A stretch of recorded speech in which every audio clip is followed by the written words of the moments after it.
प्रणाम माताश्री। माताजी। हाँ, आज हमने अयोध्या की सारी सेना को परास्त कर दिया, यहाँ तक कि योद्धाओं को भी। क्या तुमने भरत, लक्ष्मण, शत्रुघ्न इन सभी के साथ युद्ध किया? क्यों, कैसे? छोड़िए ना माताश्री, छोटी लड़ाई थी, समाप्त हो गई। कुश, मेरी बात को मत टालो, तुमने युद्ध क्यों किया? माताश्री, ये आपको क्या हो गया है? लव कुश, तुमने अपने श्री राम के साथ युद्ध किया, जो तुम्हारे पिता है, और उन्हें ललकारा। मेरे लिए इससे ज्यादा लज्जा की बात और क्या हो सकती है? माताश्री,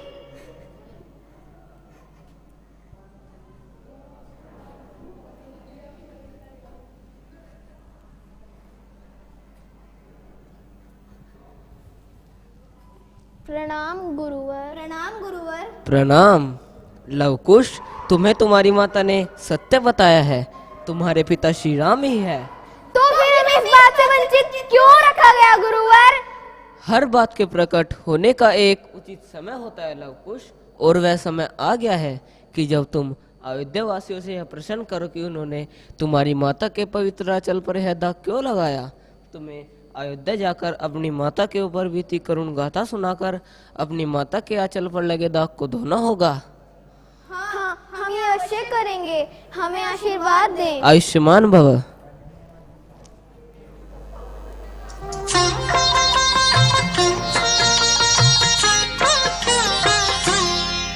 हम बन के वासी नगर जगाने आए, हम बन के वासी नगर जगाने आए।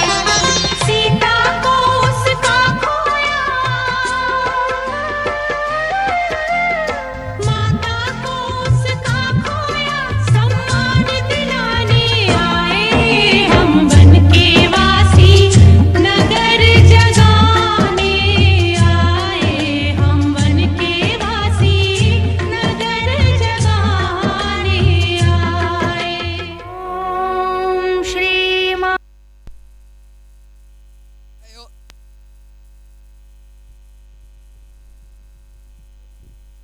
अयोध्या नरेश की जय हो। महाराज, हमारे राज्य में 2 बालक आए हैं जो मैया सीता से जुड़ी करुण कथा रो रो कर सभी प्रजाजनों को सुना रहे हैं। अच्छा, हेलो।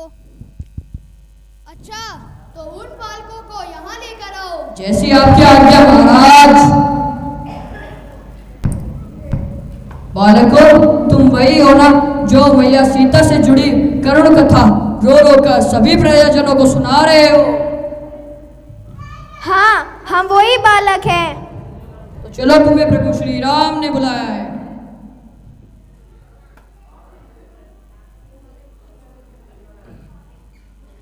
प्रणाम महाराज। आयुष्मान भव। हमने सुना है बालकों कि आप सीता से जुड़ी कथा प्रजाजनों को सुना रहे हैं। हम चाहते हैं कि उसका प्रदर्शन आप हम सबके सामने करें। जो आज्ञा महाराज।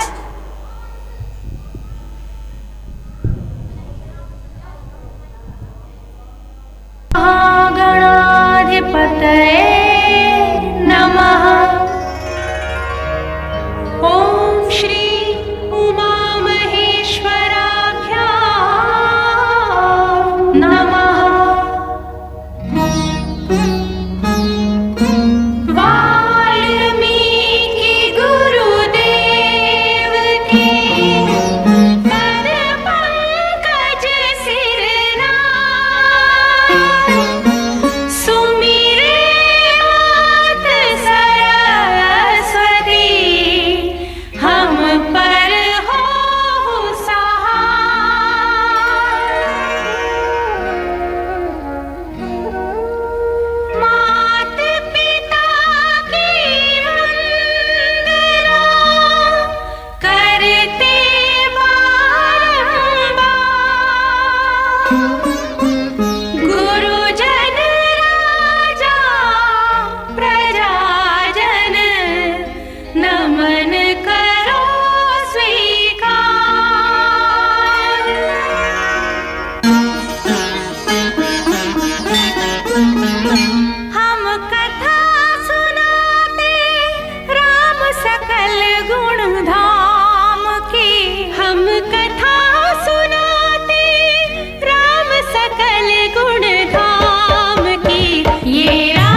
राजा की पुत्र वधु है और एक चक्रवर्ती राजा की पत्नी है। वही महारानी सीता वनवास के दुखों में अपने दिन कैसे काटती है, अपने कुल के गौरव और स्वाभिमान की रक्षा करते हुए, किसी से सहायता मांगे बिना कैसे अपना काम वो स्वयं करती है। स्वयं वन से लकड़ी काटती है, स्वयं अपना धान कूटती है, स्वयं अपने चक्के पीसती है और अपनी संतान को स्वावलंबी बनने की शिक्षा कैसे देती है। अब उसकी करुण झांकी देखिए।